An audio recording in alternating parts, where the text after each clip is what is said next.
طيب خلينا ناخد زميلنا احمد السيد وهيقول لنا ردود افعال ما بعد السوبر الاهلي البطل، ليله البطل وليله عوده الوسط الفني. يا ابو حميد قول لنا ردود الافعال، وتحركوا ولا لسه، ولا هيمشوا الصبح من الامارات للقاهره النادي الاهلي؟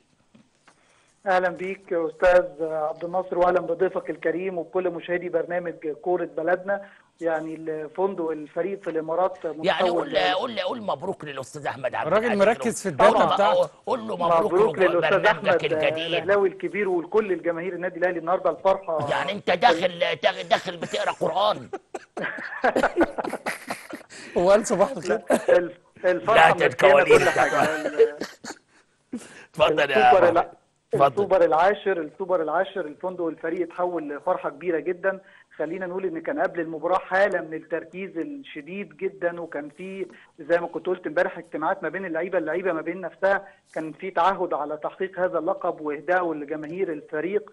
كان في ناس اتكلمت حتى التعويض الاخفاق الافريقي، ان الفريق وصل نهائي بطوله افريقيا وما خدش البطوله، فما كانوش عايزين اخفاقات ثانيه. في تعهد ان يبداوا 2018 ببطوله جديده، وان شاء الله يكملوا في الدوري وبطوله افريقيا. فبعد اللقاء كان في حاله من السعاده. بعد ما وصلوا الاوتيل كمان مجلس الاداره بالكامل احتفل مع اللعيبه، وكان في جماهير الفريق.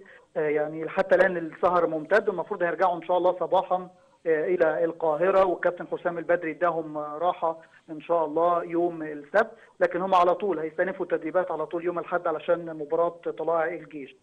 خليني اقول الكابتن حسام البدري بعد اللقاء اكد ان التزام اللاعبين فنيا كان وراء الفوز، وقال ان هو توقع التكتيك بتاع الكابتن حسام حسن المدير الفني لفريق المصري، وان مشاهدته للعديد من المباريات في الفتره الاخيره خلت ان الجهاز الفني يقف على نقاط القوه والضعف في الفريق المصري، وهو توقع ان الفريق المصري هيبدا بتحفظ شويه، وكان عارف ان كمان لياقتهم البدنيه مش هتسعفهم شويه ان هم يعني جاروا فريق النادي الاهلي الاخر، وده اللي حصل فعلا. الكيرف البدني بدا يقل شويه في لاعبي الفريق المصري في الشوط الثاني، وقال ان هو بيشكر اللعيبه رغم حاله الاجهاد ورغم الاصابات، لكن لعيبه الاهلي دايما رجاله، وقال ان جمهور النادي الاهلي اللي كان حاضر كان يعني ادى اكثر دفعه وشحنه معنويه كبيره للفريق، وكان يتمنى كمان جمهور النادي في القاهره يكون متواجد. قال ان هو سعيد بتحقيق اللقب، واشاد بجمهور النادي الاهلي في هذا اللقاء. كمان أشاد بتنظيم اللقاء، وقال حتى أن تنظيم اللقاء فاق العديد من المباريات العالمية، وتواجده حتى مع الأهلي في كأس العالم في اليابان. قال أن تنظيم المباراة كان أكثر من تنظيم كأس العالم للأندية في اليابان، لا كان تنظيم كويس جدا من الجانب الإماراتي، وبيشكرهم على حسن الاستضافة. كمان الكابتن احمد ايوب قال ان الاعداد الجيد كان وراء الفوز، وان الفريق اللي كان فريق النادي الاهلي كان هو الاحق بالبطوله. قال احنا اشتغلنا على نفسنا كتير قبل الماتش، اشتغلنا مع اللاعبين على مستوى الجماعي كويس كتير وقبل الماتش، وكان في استعداد جيد، وقال ان الاستعداد الجيد ده هو اللي يعني كان خلى ربنا والنبي يا ابو حميد كان عندنا تصريحات كتيره، فاديني عناوين عريضه، كان لسه عايزين نروح للزمالك قبل ما نختم. حاضر. كمان كابتن سيد معوض مدرب العام قال ان سعاده جماهير الاهلي بالبطوله هو سر فوزنا بها. سيد عبد الحفيظ بعد اللقاء قال ان هو سعيد باسعاد جماهير النادي الاهلي، وقال قدرنا كالعاده هنغلق صفحه السوبر سريعا علشان نبدا نستعد لبطوله الدوري العام ونكمل مشوار الفريق. مؤمن زكريا قال ان هو السوبر كان اكبر دافع قبل مشواره الاحترافي بالسعوديه، وقال ان هو كان يتمنى احراز الهدف اللي احرزه، كان واحتفل احتفال خاص. احتفل مع الجماهير حتى مسك الكاس يا ابو حميد مؤمن زكريا وحضنه ومش عايز يسيبه. صح.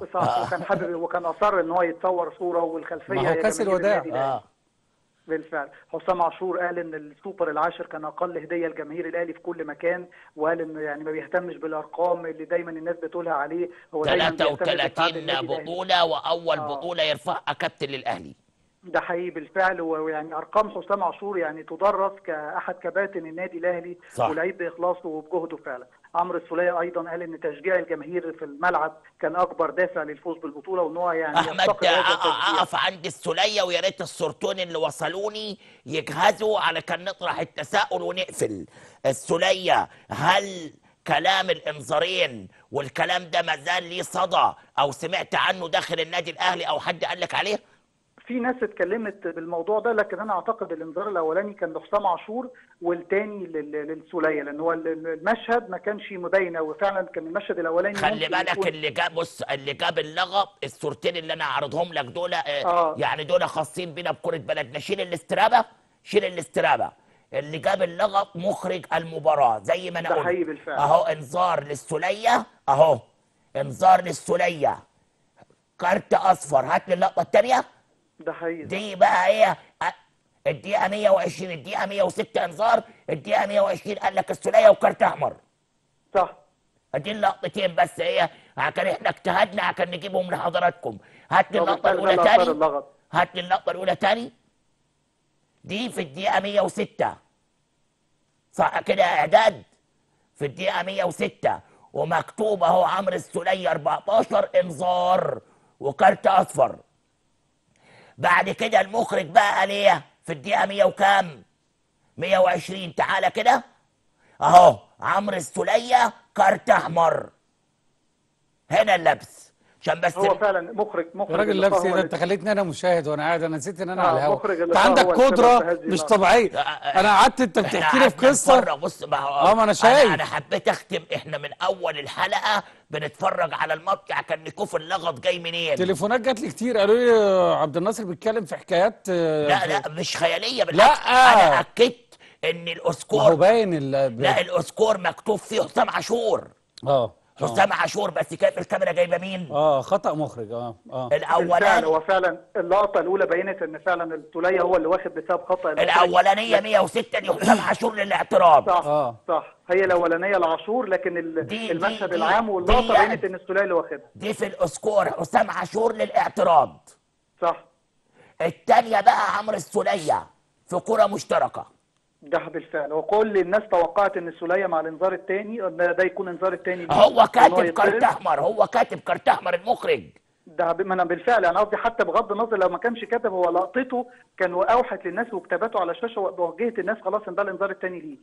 لكن فعلا هو الانذار الاولاني لعاشور. سريعا بس اخر حاجه معلش، اخر حاجه في نص ثانيه. كابتن احمد فتحي بعد اللقاء قال ان النادي الاهلي ادى لقاء كويس، وكذلك النادي المصري ادى لقاء كويس، وقال على احمد مسعود حارس مرمى فريق المصري ان هو ما يحزنش، بل بالعكس هو ادى مباراه جيده، وده كان فعلا باين في الملعب بعد المباراه. جميع لاعبي النادي الاهلي وحتى طارق سليمان مدرب حراس المرمى في النادي الاهلي قاموا بواساه احمد مسعود بسبب خطأه في هذا اللقاء. شكرا. لكن هو ادى مباراه جيده، وحتى بارك لجمهور النادي الاهلي وكل اعضاء النادي الاهلي في اول بطوله للكابتن مجلس اداره الكابتن محمود الخطيب. انت بعتني خبر هنا قبل ما تسيبني، سالجادو نجم ريال مدريد سعيد بفوز الاهلي بالسوبر. بالفعل ميشيل سالجادو نجم ريال مدريد كان متواجد في الامارات. يعني انت كلمت ميشيل سالجادو وقال لك انا سعيد بالاهلي؟ انت حتى ليا ايه النكد ده يا اخي؟ ده هو حضر اللقاء كمان وكان يعني قال لك انا سعيد بالاهلي، يعني لو المصري غلب كان هيحزن؟ لا ده هو قال انا كمان يعني ما اقدرش انسى الاهلي لما فاز علينا في القاهره. ماشي يا عم احمد يا اهلاوي ماشي. طيب خلينا ناخد باقي العناوين عشان احمد يعلق عليها. رجعوا للرياضه. ازاروا اهدافي بمساعده زملائي وسعيد باول بطوله مع الفريق. فتحي مباراه كانت صعبه وعلى حارس المصري الا يحزن. دايما الكابتن احمد فتحي راجل محترم بصراحه. وليد سليمان السوبر العاشر من اغلى البطولات على قلبي، لان ربما يعني هذا السوبر يكون ذا حاله خاصه، لان وليد في وهج تالقه بصراحه يعني بعد مباراه الزمالك. سعد السمير الامارات وشها حلوه على الاهلي وسعيد بالعوده بالبطوله، بس قبل كده خسرت برضه في الامارات على ايد الزمالك يا عم سعد. سلجادو نجم ريال مدريد سعيد بفوز الاهلي بالسوبر على مسؤوليه احمد السيد. يعني اعضاء الاهلي يحتفلون بلقب السوبر العاشر. الاهلي راح السبت ويستأنف تدريباته الاحد استعدادا للجيش.